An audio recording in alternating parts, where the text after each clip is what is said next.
तो दोस्तों सबसे पहला चीज निफ्टी की बात करें, पिछले कुछ दिनों से निफ्टी कंटिन्यूअस डाउनसाइड दिखा रहा है और आप देखोगे तो आपको दिखेगा ये जो रेंज है ऊपर की तरफ है 24,550 के करीब और नीचे की तरफ है 23,800 के करीब।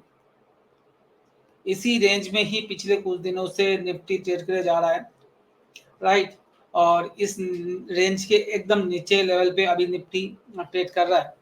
तो अब क्या है, अगर किसी वजह से ये रेंज टूटता है, आप अगर जो देख रहे हो ये वाला रेंज अगर टूटता है किसी वजह से, तो इस केस में हम 23,500 तक आ सकते हैं। अब यहाँ से 300 पॉइंट का डाउन साइड मूव और भी ज़्यादा खुल सकता है अगर हम ये रेंज को, जो रेंज निफ्टी ने पिछले कुछ दिनों से संभाल के रखा है 1 2 3, तीसरी बार ट्राई कर रहा है। एक्चुअली यहाँ पर भी एक बार हुआ था अगस्त में, उसके बाद ये कंटिन्यूअस अप मूव गया था।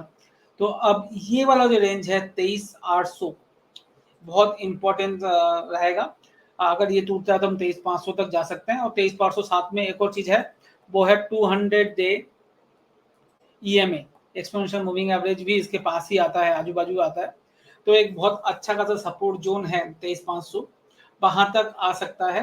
कंडीशन यही है 23,800 टूटना चाहिए, उस केस में वो ज्यादा दूर नहीं है। हम 23,880, 23,840, 880 के करीब है, तो 80-90 पॉइंट का ही बात हम बात कर रहे हैं, 80-90 और 100 पॉइंट की बात कर रहे हैं क्लोजिंग बेसिस पे। अगर ये टूटता है तो एक बड़ा सेल ऑफ बैंक निफ्टी में आते हुए दिख सकता है। अब ये तो था सेल साइड में। सपोर्ट में क्या है, सपोर्ट में ये है एफआईज का 25% ही लॉन्ग रह गया मार्केट में अप्रॉक्स, मतलब 75% वो ऑलरेडी शॉर्ट है मार्केट में। 75% मार्केट में शॉर्ट ऑलरेडी है।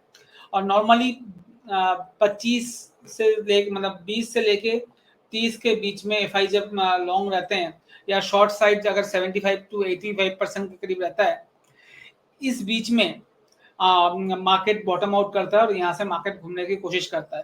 तो हम बॉटम के एकदम करीब हैं, ये भी लग रहा है। एक एटलीस्ट एक बार के लिए बाउंस बैक आने का पूरे बड़े चांसेस हमें दिख रहा है। जो 3-4 दिन का बाउंस बैक एक बार के लिए आ सकता है, जो बाकी 24,300, 24,200 तक मार्केट को लेके आ सकता है। ये एक लॉन्ग साइड में आपका आप देखो तो, बट टेक्निकली अगर बात करें मार्केट अभी सही डायरेक्शन में नहीं है, मार्केट डाउन साइड में है। तो फॉर ए ट्रेडर जो ट्रेडिंग कर रहे हैं, शॉर्ट का अपॉर्चुनिटी ढूंढे, ना कि लॉन्ग की, नंबर 1। और नंबर 2, अगर आप लॉन्ग साइड में ट्रेड करते हैं तो अभी ट्रेड कम करें। तो यही एक व्यू पॉइंट हम निफ्टी में लेके चल रहे हैं। आई बिलीव आपने लिख लिया है क्या टारगेट, क्या स्टॉप लॉस आने वाला कुछ दिनों के लिए।